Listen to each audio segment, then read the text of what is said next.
बिटिया आंगन की रौनक होती है, घर की खुशियां पिता के आंगन में ठुमक ठुमक कर चलती बिटिया चुपके से कब बड़ी हो जाती है पता ही नहीं चलता। पिता तो उसे धूमधाम से विदा करके अपना आंगन सूना कर लेता है। बुझाकर पिया का आंगन ससुराल को संभालती है। ऐसे ही एक दिन की बात बताती हूँ। अभी की बेटी की शादी थी। तमाम माओं की तरह उसे अपना सपना पूरा होता दिख रहा था। बेटी को अच्छे घर में ब्याह कर विदा करने का सपना। शादी के दिन पूरे घर में बधाइयां बज रही थीं, पर अभी के मन में जाने कहां से आकर बादल बरसने लगे। घर में खुशियां थीं और उसके मन में अंधकार भर गया। आंगन में विवाह वेदी पर बैठी गुड़िया और राहुल बैठे थे। पंडित जी कन्यादान की तैयारी कर रहे थे। मंडप में बैठी गुड़िया भी सिसकने लगी थी। लेकिन इन सब से अलग आभी आंगन के पूरब में बने पूजा घर में बैठी अकेली रो रही थी। शादी का घर होने के कारण पूरा घर 4 दिन पहले से ही मेहमानों से भरना शुरू हो गया था। जो भी आता चौक विवाह के लिए पारंपरिक गिफ्ट लेकर ही आता। अभी सबको देखकर पूजा घर में ही रखती जा रही थी। आने जाने वालों को विदाई के समय बौने के साथ देने के लिए कपड़े भी वहीं रखे थे। कमरे में पूजा का सामान, पीतल के बर्तन, कपड़े, चारों तरफ कुछ न कुछ भरा पड़ा था। आभी के सामने पड़ा था 1 इंच लंबाई की कंघी, 1.5 इंच गोलाई वाला आईना, चूड़ियां और एक पीली भूरी और स्लेटी रंग की मटमैली जमीन पाली साड़ी। आभी ने एक बार फिर साड़ी को मुट्ठी में भरा और फूट फूट कर रोने लगी। तभी सोनम आई। उसे रोता देख भर्राए गले से कहा, भाभी क्यों रो रही हो? सभी बेटियों को एक दिन जाना ही पड़ता है। देखो ना, मैं भी इसी घर से विदा हुई। गुड़िया भी अपने घर जा रही है। चलो अब जल्दी से बाहर जाओ, कन्यादान का समय हो गया है। उसने आभी का कंधा थपथपाते हुए कहा। हाँ बस आ ही रही हूँ, जरा सहज लूं। आवी ने संभल कर कहा। सोनम के जाते ही वो फिर रोने लगी। जाने क्यों ऐसा लग रहा था गुड़िया की शादी में सब कुछ ठीक हो जाएगा। विदाई के समय ही गुड़िया को लगेगा नानी का घर भी उसका अपना था। कुछ था उस घर में, तभी तो वो माँ के साथ झिड़की खाने, डांट सुनने और अपमानित होने बार बार जाती थी। लेकिन नहीं, आज पूरे रिश्तेदारों के सामने उसका पानी उतर गया। कितना छुपा कर रखा था उसने सब कुछ। आज लोग उसके बारे में जाने क्या कह रहे होंगे। तभी निम्मी आ गई। मम्मी चलो ना, कन्यादान के लिए पंडित जी बुला रहे हैं। ठीक है, जा बोल दे आ रही हूँ। उसने साड़ी को एक पॉलिथीन में गांठ लगाया और उठने से पहले घुटनों पर हाथ रख देखने लगी सब कुछ ठीक रखा है ना। जो नहीं जानते हैं उन्हें तो कुछ समझ में नहीं आना चाहिए। फिर बाहर आ गई। उसे लगा सभी औरतें उसे ही देख रही हैं। इतनी देर में तो बात फैल गई होगी। सब औरतें उसके मायके और उसके बारे में ही बात कर रही हैं। उसने जिधर देखा औरतों का झुंड उसकी ओर नजर उठाए था। अभी को लगा बीच बाजार में उसकी चोरी पकड़ी गई। सिर नीचे करके वो आई और बैठ गई। कहाँ रह गई थी भाभी? दामाद को अभी से मंडप में बैठाकर सजा दे रही है। नंदोई ने चुटकी ली। उसने उधर देखा पर कहा कुछ नहीं और चुपचाप पति के पास बैठ गई। कैसी है ये रीत विवाह की जो बेटियों को दूसरे घर भेज देती है। राम जाने कौन सा घर बेटियों का दूसरा घर होता है और कौन सा अपना। जहाँ पलती बढ़ती हैं वो अपना होता है, या जहाँ विदा होकर पहुँचती हैं उसे अपना कहा जाए। कन्यादान की जगह अभी का दिमाग इन्हीं विचारों में उलझा था। सामने सारी चीजें गौड़ थीं। कभी कभी तो नया घर सचमुच अपना घर निकलता है, जैसे मेरा निकला और पहले का अपना पराया हो गया। लेकिन मेरी गुड़िया के साथ ऐसा नहीं होगा। उसका मन प्रतिकार कर उठा। नहीं नहीं, गुड़िया के तो दोनों घर अपने ही होंगे। जब तक मैं जीवित रहूंगी उसे परायपन का एहसास नहीं होने दूंगी। गुड़िया और निम्मी को पूरा सम्मान मिलेगा अपने दोनों घरों में। क्या कभी गुड़िया को किसी चीज के लिए मैं मना कर पाऊंगी? उसने अपना मन टटोला और लाख मना करने के बाद भी उसका ध्यान वर्तमान और विचारों से अलग हटकर पुरानी यादों में खो ही गया। कब उसने फ्रॉक पहना था याद नहीं। जब से होश संभाला सलवार कुर्ते में ही ढकी रही। कितना मचलती थी वो कभी फ्रॉक या नए जमाने वाले कपड़े पहनने को। बाबूजी और भैया से कुछ कहने की ना हिम्मत थी और ना ही इजाजत। माँ से कहो तो तमाम झिड़कियां मिलती। अभागी अभी से ना कटवाने की तैयारी में है। काहे पहनना है चुस्त कपड़े? कहाँ नाचेगी जाकर? कभी स्कूल जाने की रट लगाएगी, कभी नचनिया बनने को तैयार हो जाएगी। ऐसे ही लड़कियां बदतमीज बनती हैं। एक दिन माँ की बातें उसके कलेजे में उतर जाती, पर स्कूल जाने की इच्छा खत्म होती न मोहल्ले की लड़कियों की तरह अच्छे कपड़े पहनने और साफ रहने की। अभी को याद आया, माँ ने शायद ही कभी उसे अभी पुकारा हो। जब पुकारती अभागी ही कहती, जब तब मोहल्ले में भी अभागी पुकारने वाला मिल ही जाता। गली के बच्चों से जब उसका झगड़ा होता तो वे भी अभागी की रट लगाकर उसे चिढ़ाते। धीरे धीरे ये समस्या उस पर प्रकट हो गई। माँ ने उसका कोई नाम नहीं रखा। घर में किसी को बेटी की चाह नहीं थी और आभी का जन्म हो गया तो उसे अभागी पुकारा जाने लगा। यही बाद में बिगड़कर आभी हो गया। कितना बुरा लगा उसे जब ससुराल आने पर सोनम ने कहा था, ये कैसा नाम है आपका भाभी, लगता है आभी ना होकर अभागी है, क्यों ना हम बदल दें। पर सास ने टोक दिया, नाम जन्म और संस्कार की तरह होते हैं, उसे बदला नहीं जा सकता। ठीक ही हुआ जो नाम नहीं बदला गया, वरना घर वालों का अभिशाप नए नाम के साथ और बढ़ जाता। छोटी थी तो क्या हुआ, आभी को अभी भी याद है उसके जन्म के 3.5 वर्ष बाद सरयू का जन्म हुआ। पहली बार उसे प्यार किया गया। चाची बुआ सब ने कहा, अभी भाई लाई है, इसकी पीठ पूजनीय ही होगी। आंगन में बैठाकर उसकी पीठ पर जब कुछ गीला सा लगाया जाने लगा तो उसने पूछा था कि मेरी पीठ में आप लोग क्या कर रहे हैं। हट पगली, टोकते नहीं। कामनी बुआ ने झिड़की दी, तेरे पीठ पर भाई हुआ है ना, इसलिए तेरी पीठ पूजी जा रही है। और भाई लाना, फिर उसकी पीठ पूजन कर 2 लड्डू और 1 बर्फी दिया गया। 2 साल बाद जब सरिता का जन्म हुआ तो उसे खूब डांट पड़ी थी। पूरा दिन खाना भी नहीं मिला था। अभागी अपनी जात बढ़ा रही है, बार बार यही सुनने को मिलता। उसने तो न भाई को बुलाया था न बहन को, पर एक बार मिठाई मिली और दूसरी बार पिटाई। उस दिन की भूख और सबके ताने याद आते ही रोना आ गया, पर ठीक से रो भी नहीं पा रही थी। सोनम आ गई और हाथ पकड़कर उठाते हुए बोली, चलो भाभी पानी पी लो, इतना मत रो। देखो तुम्हें रोता देख गुड़िया भी रोने लगी। उसने आसपास देखा, कन्यादान समाप्त हो चुका था। अपनी गुड़िया राहुल को दान कर दिया और पता भी नहीं चला। लेकिन मन अभी गुड़िया की ओर से पूरी तरह हटा भी नहीं था कि बार बार अपना मायका यादों के रूप में दस्तक दे रहा था। जाने कौन सा जुल्म किया था उसने और सरिता ने, जो कभी घर में किसी ने प्यार से बात नहीं की।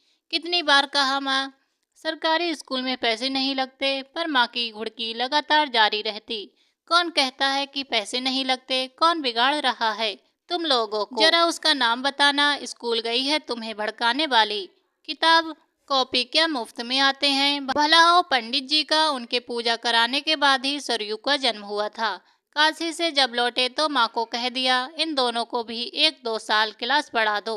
माँ ने पहले तो विरोध किया, पंडित जी आप भी कैसी बातें करते हैं, पहले इनकी पढ़ाई में पैसे लगाएं, खिलाएं पिलाएं और मुटिया कर दूसरे घर जाकर रहेगी।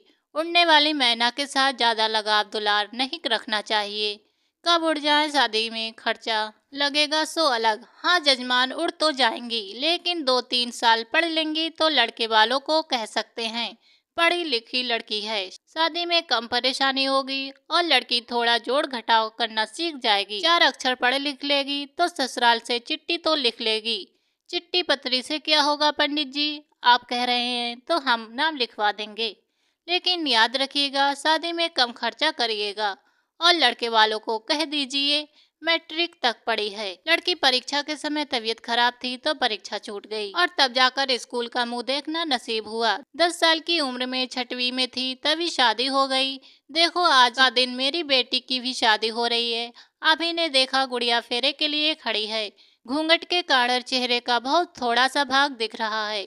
कितनी प्यारी दिख रही है मेरी बेटी, कहीं नजर न लग जाए। उन्होंने दीर्घ निश्वास सांस छोड़ा और पूजा रूम में आकर बैठ गईं।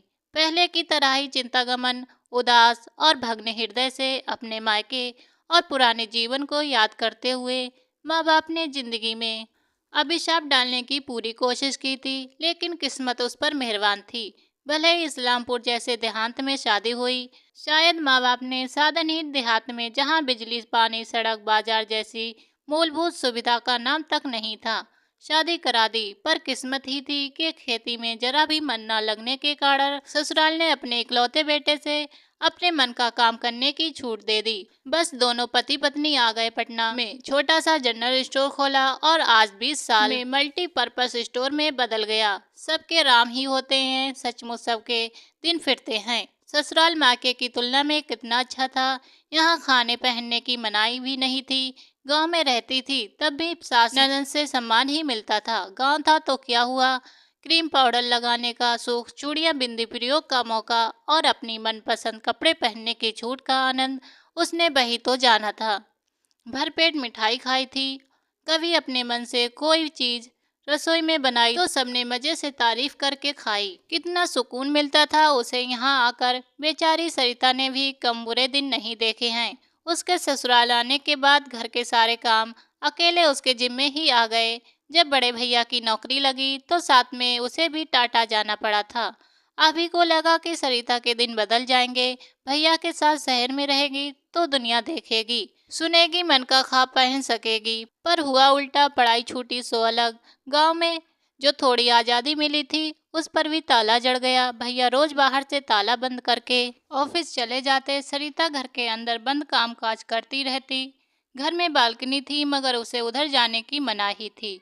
भैया वहां भी ताला बंद करके जाते थे और छत पर जाने का तो सवाल ही नहीं उठता था। 2 साल रही सरिता वहां, पर अगर मोहल्ले में भी छोड़ देते तो अपने घर न जा सकती थी। सरिता के लिए भी बाबूजी ने कुर्था जैसा देहांत ही चुना था। पर 10वीं पास दामाद की नौकरी मैगमेन में शादी के 6 महीने बाद ही लग गई।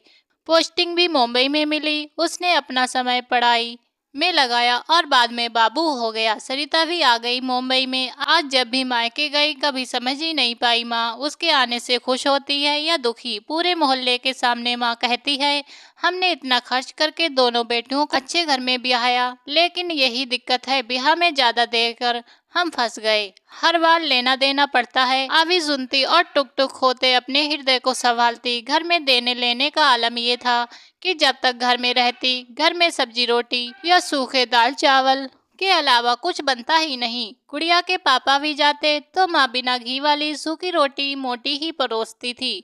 गांव भर में दामाद को कितना मान देते हैं और गुड़िया के पापा या उसके सास क्या सोचेगी, सोच सोच कर उसका दिल बैठ जाता। पर गुड़िया के पापा ने हमेशा उसकी इज्जत रखी, कभी किसी से कुछ नहीं कहा, एक शब्द भी नहीं। शुरू शुरू में अभी ने देखा जब वो घर आती बाथरूम में साबुन सर्फ कुछ भी नहीं रहता। धीरे धीरे उसने जान लिया ये सब खास तौर से उसके आने पर ही हटा दी जाती। वो ससुराल से 4-5 साबुन की बाटी और 2-3 पैकेट सर्फ लाने लगी। जाते समय वो सब वहीं छोड़ जाती। उसके आने के बाद सब्जियां भी उबली हुई बनने लगी तो वो 1.5-2 किलो तेल अचार लेकर आने लगी। जब आती माँ बाबूजी के लिए कपड़े भी लाती।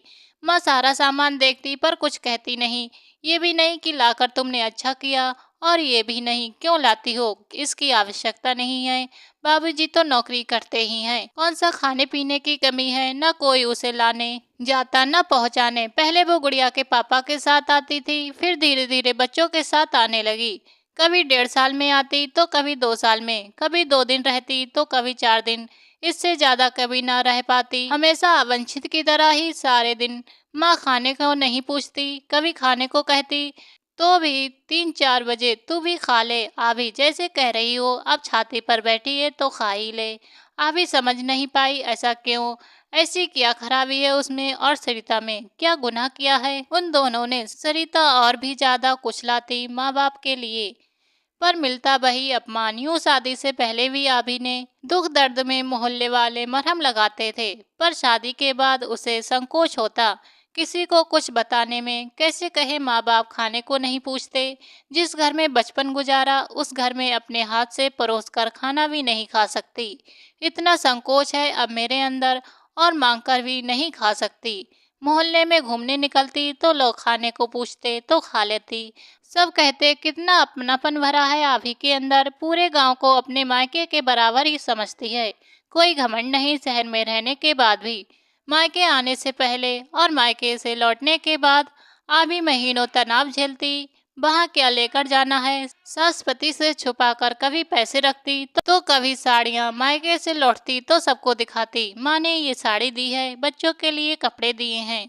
दोनों घरों की लाज उसे बचानी ही थी। हाँ, कश्मकश में उसके दिल को कितना कष्ट उठाना होता, उसके अलावा कौन जान सकता है। तब उसका कलेजा कितना टूट गया था जब मायके में एक दिन नहाने के लिए नए बाथरूम में गई तो ध्यान आया तौलिया तो लाई ही नहीं। तौलिया लेकर लौटते समय देखा बाबूजी बाथरूम से नील की डिब्बी लेकर बाहर निकले और आंगन के एक और बनी अलमारी में छुपा दिया। वो बाथरूम में चुपचाप रोती रही। साड़ियों में नील की आवश्यकता तो होती नहीं, बच्चों की बनियान में बाबूजी के नील डाल ही लेती तो कौन सी कमी हो जाती। उनके घर में उतना नील तो ऐसे ही जरा सा डिब्बा टेढ़ा कर देने से बर्बाद हो जाती है। पिता होकर बाबा ने 2 बूंद नील के लिए उसके साथ छल किया। वो कितना कुछ लाती है हर बार मायके आते समय। बाबा जब इतना ही हिसाब करना जानते हैं तो ये भी तो जाना होता। ऐसी छोटी छोटी बातें उसे कितना तोड़ती हैं। बाबा क्यों नहीं समझते, ईश्वर ने बेटी बनाया, माँ बाप ने सताया और दूसरे के घर विदा कर दिया। 4 दिन के मुंह में खिंची चली आती तो ऐसा व्यवहार हर बार कुछ न कुछ ऐसा घटता ही है कि दिल लहूलुहान होता है। वो सोचती है अब नहीं आएगी मायके, पर साल 2 साल के बाद जाने के मन झटपटा जाता है और वो आ ही जाती है। इस बार तो 3.5 साल से ज्यादा हो गया उसे आए, तब भी ऐसा सत्कार। पिछली बार ही भैया भाभी को छुपकर अपने कमरे में अच्छी सब्जी खाते देख लिया था उसने। उस दिन सुबह बाजार की ओर निकलने पर ताजी गोभी देख ली तो ले आई। माँ ने उसे अजीब काले रंग की उबली सब्जी परोस दी। किसी तरह खा लिया था उसने, पर थोड़ी देर के बाद ही भैया की थाली में उसने मसालेदार अच्छी अच्छी सब्जी देखा तो इच्छा हुई माँ को जाकर कह दे कि अब से मैं जब भी आऊंगी मुझसे रोज के खाने के पैसे ले लिया करो, पर ऐसा अन्याय मत करो, कहीं मेरे बच्चे देख लेंगे तो क्या सोचेंगे। पर उसने कुछ नहीं कहा और अगले दिन सुबह की पहली बस से अपने घर लौट गई। आकर सोचा था अब तो ना ही जाऊंगी मायके, पर कहाँ 3 साल में ही उसके प्राण झटपटा कर रह गए और वो आ ही गई तो ये दिन देखना पड़ा। माँ कोहबर तो यही भरिएगा ना, जरा किनारे हटो मैं जगह बना दूं। निम्मी चहकती हुई बोली, अब गुड़िया सचमुच दूसरे घर चली जाएगी। कोहबर का समय भी आ गया। अभी जैसे नींद से जागी फिर निम्मी के साथ मिलकर साफ करने लगी। गुड़िया और राहुल को बात करने के लिए अकेला छोड़ सब लोग बाहर आ गए। औरतों का झुंड चूहल करता हुआ दरवाजे से कान लगाए कुछ न कुछ बोल रहा था। आवी सारा सोच विचार छोड़ विदाई की तैयारी करने लगी। माता की ममता, घर भर का प्यार, लड़कपन की यादें, जवानी की मिठास आंचल में समेटे गुड़िया अपने नए घर चली गई। विदाई के बाद घर के लोग अपनी थकन उतारते हैं। घर में आए मेहमान आराम कर रहे थे, पर आवी अपने काम में लगी थी। पूजा रूम में बैठकर वो जाने वाले मेहमानों के लिए बैना निकाल रही थी। हर पैकेट में लड्डू के साथ ही एक साड़ी और धोती रखकर जिसे देना हो उसके नाम की एक पर्ची डाल देती। अचानक मायके से आए पॉलीथीन पर उसकी नजर पड़ी। उसने सोचा अब तो कुछ भी हो वो कभी मायके नहीं जाएगी। गुड़िया के पापा खुद न्योता देने गए थे, उसके बाद भी कोई नहीं आया। कितने उल्लास से उसने माँ को आने के लिए फोन किया था, कितने बुरे ढंग से तोड़ा था माँ ने उसका विश्वास को। इतनी दूर कौन जाएगा, 50 रुपये तो जाने में ही खर्च हो जाएंगे। माँ के पैसे खर्च हो जाते।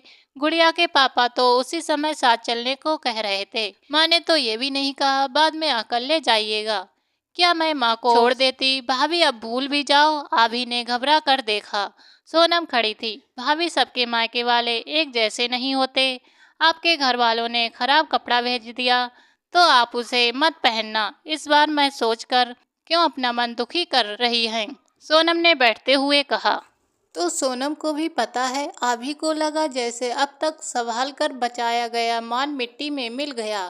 क्या सोचेगी सोनम उसके मायके के बारे में कि भाभी के घर वाले खुद तो आए नहीं और पड़ोसी के हाथ एक ऐसी साड़ी भेज दी जो दाई नौकरों को भी नहीं दी जा सकती। गुड़िया के लिए तो कुछ भेजा ही नहीं, जबकि शादी तो नानी के घर के कपड़ों में ही होती है। क्या सोचेगी सोनम? मैं उससे अपने मायके वालों के बारे में झूठ बोलती रही। मारे शर्म के आभी से सिर भी नहीं उठाया गया। इतना सोचने की जरूरत नहीं है भाभी, मैं भी ससुराल वाली बेटी हूँ, ऐसा तो सभी बेटियाँ करती हैं। चलो थोड़ा आराम कर लो, जिनकी विदाई अभी होगी मैं देख लूँगी। सोनम ने आभि को उठाते हुए कहा। इन बातों से आभि को कितनी राहत मिली। सारा अपमान, सारी व्यथा आंखों से बहने लगी। वो अपने कमरे में आकर सो गई। घर के नियम के हिसाब से चौथी के लिए गुड़िया को 3 दिन बाद ही बुला लिया था। आभि ने राहुल और गुड़िया से ही सत्यनारायण की कथा कराई। अगले महीने आकर गुड़िया को ले जाने का वादा करके राहुल उसी रोज लौट गया। आभि ने गुड़िया से दिन भर बातें की, एक एक बात पूछी। ससुराल जाने से लेकर घर वापस आने में क्या क्या हुआ, गुड़िया ने भी विस्तार से बताया। आभि को लगा बिटिया का विवाह सार्थक हुआ। अगले दिन सुबह सुबह ही फोन की घंटी बजी। राहुल का फोन होगा सोचकर गुड़िया ने लपक कर उठाया। उस तरफ की बातें सुनी और अच्छा कहकर फोन रख दिया। उसके शांत चेहरे को देख आभि का दिल धड़क उठा।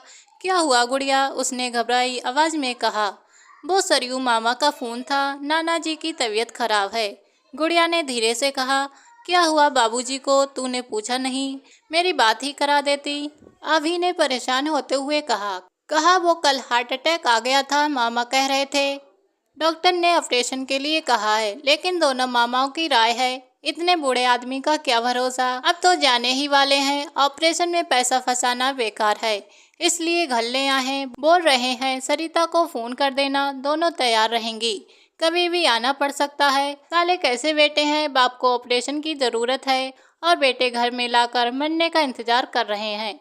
अजीब लोग हैं, गुड़िया के पापा ने नफरत से मुंह पुचकाते हुए कहा। ये सब छोड़िए जी, मेरे भाई पागल हैं। अभी तो बाबूजी की उम्र 66 से ज्यादा नहीं होगी। चलिए जाकर बाबूजी को यहाँ ले आते हैं, यहीं इलाज कराएंगे। उनका माँ कितनी परेशान हो रही होगी। आभि ने कहा। कैसी बात करती हो, गुड़िया की मम्मी पेंशन पाते हैं तुम्हारे पापा, तब भी गुड़िया की शादी में नहीं आए।